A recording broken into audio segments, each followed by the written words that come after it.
back. Today is Diwali, a time of year to celebrate light, togetherness, and renewal. And alongside family traditions, Diwali is also celebrated through stories for all ages. Our next guest is Canadian author whose book, Sari Not Sari, emphasizes the importance of learning to appreciate your culture as an adult. So here for more on Diwali and books that capture its meaning is author Sonya Singh. Sonya, thanks so much for joining us this morning once again. I know you have a new book that you want. The cover is out today, so we'll get into that. Congratulations, by the way. Thank you so much. You've said that Diwali has always been about light, togetherness, and renewal, also time with family. But how do those themes show up in your life now as an adult in Toronto, and how they inspired your writing? Oh, that's a great question. And happy Diwali, by the way. You know, I think for me, the central theme for Diwali, as you mentioned, has always been about light over darkness, hope over despair. And I bring that into my writing, particularly, as you know, as a creative, it's a lonely road. Yeah. And you really want to see that light at the end of the tunnel. And so for me, it's about setting those intentions ahead of time. And for writing, I really like to create those characters that capture that light, that may not earlier on in their lives have been able to really represent themselves in their true, authentic self.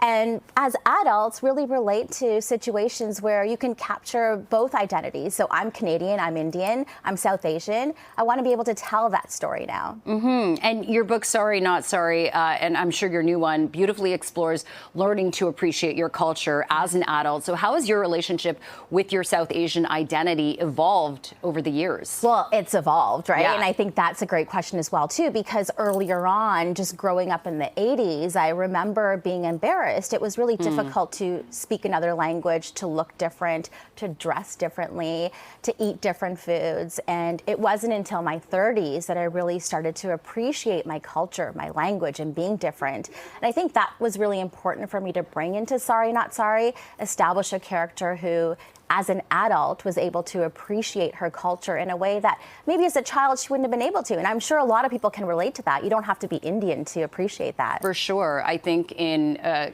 city as diverse as Toronto, in a country like Canada, everyone has that story. I mean, this is a country filled with so many immigrants and different cultures.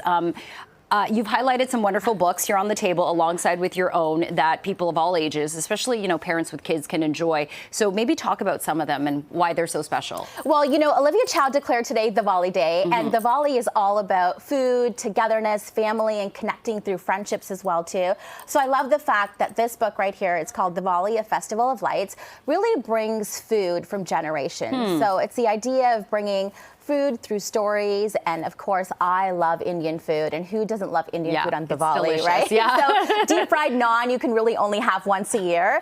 So I love that you can share this with your little ones and really bring in that storytelling through food, which is what I love to do for Diwali as well too.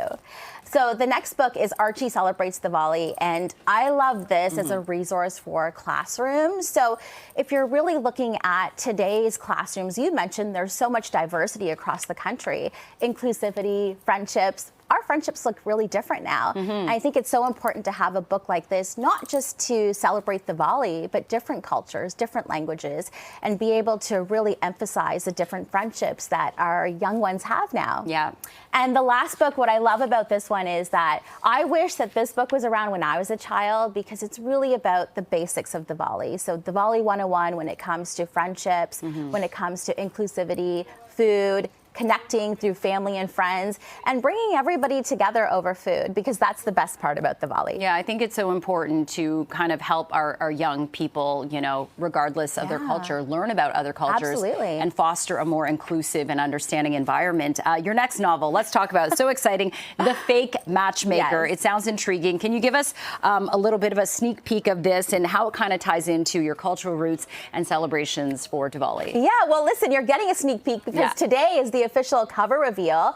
eTalk revealed it on Friday, but CP24 gets the cover reveal today. And to me, The Fake Matchmaker is really about the trials and triumphs of people dating in today's modern world and trying to access love, but also what it takes to be in love in a space of today. And I think that's what I'm trying to showcase. But I'll be back in March when the book is actually out, but you can pre-order today. Okay, that is amazing. Hey, Sonya, congratulations on both these books. The first one was a hit, so I'm sure the second one's going to be just as great. Really great to have you in our studio again, and happy Diwali. Yes, thank you so much. Thank you so much.